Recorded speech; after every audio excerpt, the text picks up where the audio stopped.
Welcome back to another patch preview video all about 12.6, which isn't actually coming out until the end of the month. The 12.5b patch is coming tomorrow and we are going to do a video covering those changes too, but for now, let's take a glimpse at the exciting changes coming in patch 12.6. There could be plenty more changes added to this patch by the time it arrives, but there's already some big champion adjustments, item and rune changes, and a ton of new awesome skins to take a look at. Let's start off with those big champion changes, and Rengar is getting a bit of a rework again. It was a bit of a shame when Riot removed the Chemtech Soul for Rengar, as we didn't actually really get to experience how much he could utilise that stealth leap part in those Chemtech zones. However, I don't think too many people actually missed that part of the map. So let's get into it, and what are they actually changing this time round? Well, first they are making quite a few adjustments to his passive. Rengar's ferocity now shows in a new unique bar, a bit similar to Aurelia's passive stacks. If you've played Rengar before, you'll know that leaping from a brush at 0 ferocity gives you a stack of it. But now when Rengar reaches no ferocity, his next leap will generate 1 ferocity, even if he's already used other abilities and he's no longer sitting at 0 ferocity. This means you can use other abilities when you hit 0 to get stacks, but you'll still get 1 from that leap as well. The leap stack is going to show up as purple too, just so you know if you can get a stack from your next leap or not. Rengar's ferocity fall off time is also increased to 10 seconds, up from 8 seconds. Now if you play much Rengar, you'll know that this is already a really nice change, and just as a small example, it should help you keep your ferocity up easier when moving in between jungle camps. They are also doubling the Bone Tooth forgiveness time from 1.5 seconds up to 3 seconds. What this means is you'll get a trophy if an enemy dies within 3 seconds of you damaging them. Rengar now also leaps a bit higher for no real reason apart from just scaring you even more. Onto Rengar's Q changes, and these are pretty huge. Rengar's Q now always counts as a critical strike, and his crit chance scales with his damage, so 1% crit chance equals 1 damage. This now also works on towers and structures, which is pretty unreal, as you can imagine split push Criticat Hullbreaker top lane Rengar absolutely destroying those inhibs when he's ahead. W is not being changed, which is great for all Rengar mains, as they were rumoured to be removing the cleanse from this ability back in a previous rework. Rengar's empowered W cleanse is pretty insane, and without it you'd definitely miss it.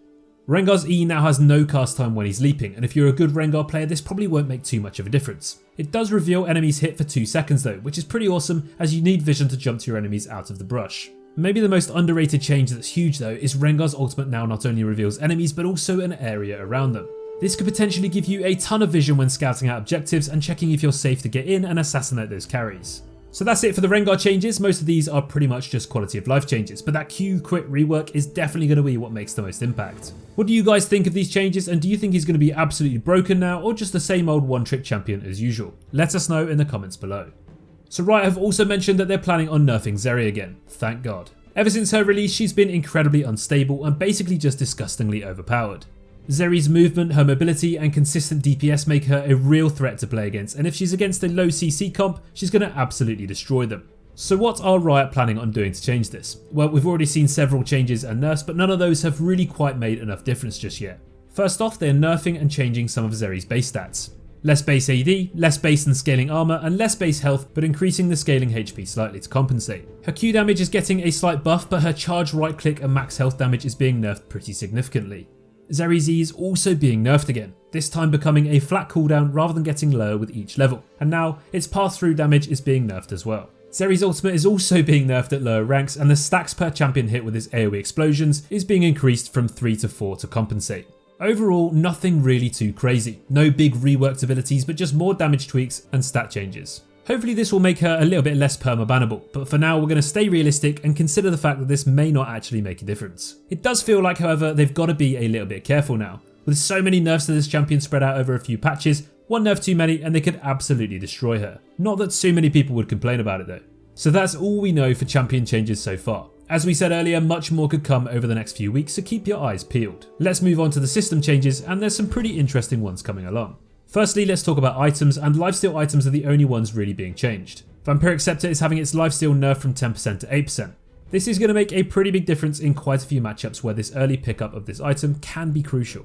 Blade of the Ruined King and Immortal Shieldbow are also being adjusted to follow on from that Vamp Scepter nerf, and both of these also lose 2% lifesteal. Immortal Shieldbow is having its mythic passive health increased to 70 from 50 though, which is somewhat good news for those Shieldbow building bruisers. Bloodthirster is having its AD buff from 55 to 60, but having its lifesteal decreased to 15% down from 20. Onto the rune changes, and out of nowhere Ravenous Hunter is being removed. This is a pretty huge blow for a lot of champions without innate sustain that build this to keep themselves healthy throughout all stages of the game.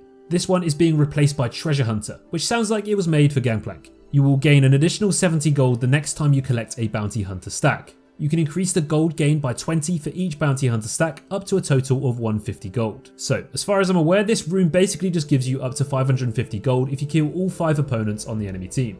This is a bit of a bizarre one, and on first impressions it sounds a little bit useless. It'll be interesting to see if this goes live like this and what the idea behind it actually is.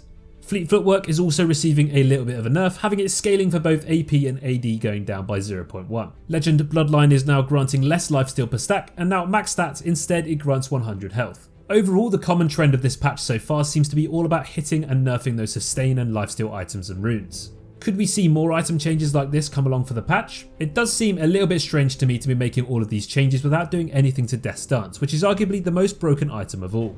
Riot are also introducing the new Mythic Essence Rework shop in 12.6, which is actually pretty exciting.